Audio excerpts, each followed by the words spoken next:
the definitive image of what Britain, England, the United Kingdom looks like, or looks like. We think the same thing that we think when we look at King Henry VIII.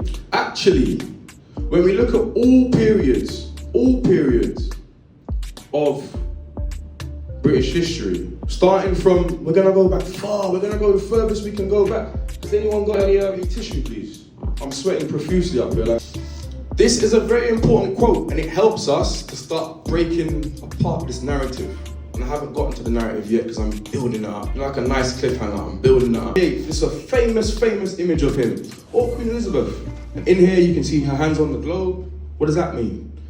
You can see her ships in the background. What does that mean? Taken in isolation, this represents it. But that advice that you give is always the hardest thing. I think one of the first things is to arm yourself.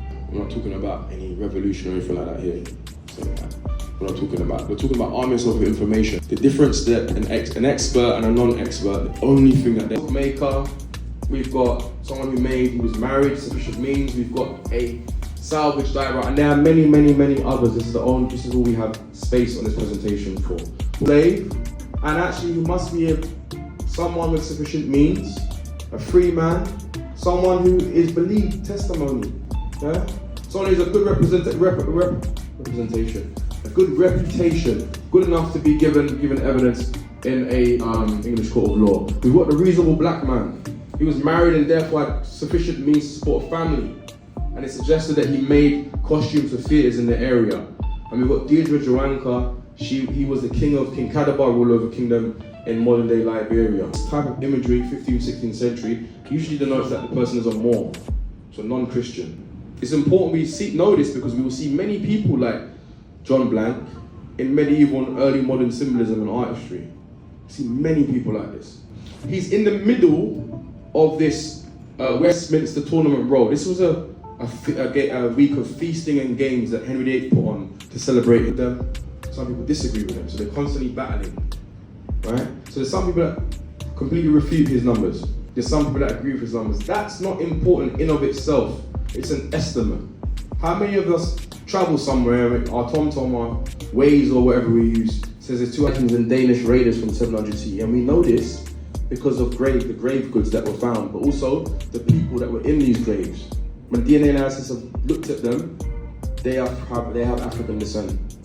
In 1596, Queen Elizabeth, she issued an open letter to the Lord Mayor of London, and she said that there's too many divers of late. Remember I said that West Africans were hired as divers for shipwrecks. Jacques Francis was one of them. She said there's too many blackamoors. For the first time in the 16th century, late 1500s, we start seeing colour attached to the term Moor.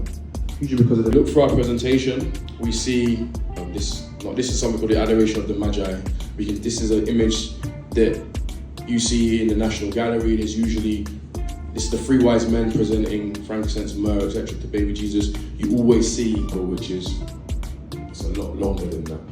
So it's just about piecing things together and trying to do the best we can with what we have at the moment. And as unanimous slavery. Is that the only thing we know about Black history? Slavery. Have that bias. But it almost seems like this idea of race and racism, these hierarchies. What did you take from today's session? That I feel like we've been fed a lot of, I don't want to say a lot of lies, but I feel like they've definitely constructed like Black history in a certain way to justify where we are today.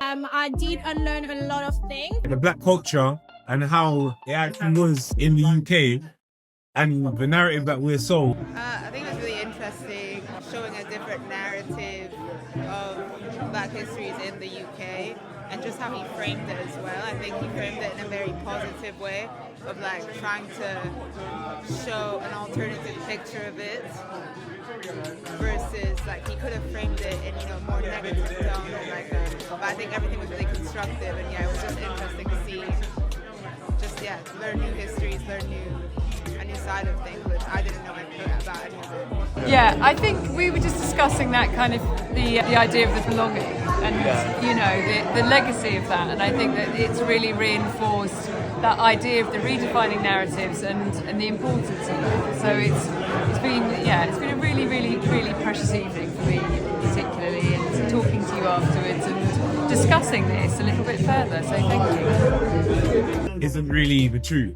So today was really informative. It was a great learning experience for myself, and also unlearning some of the misconceptions I had about the early experiences of black people in this country. A lot of what was said today I wasn't necessarily aware of, and I had no idea of, if I'm frank. And when we're in school, throughout primary and secondary school, we are confined and blocked into a certain way and a certain idea of looking at black history and analysing the past.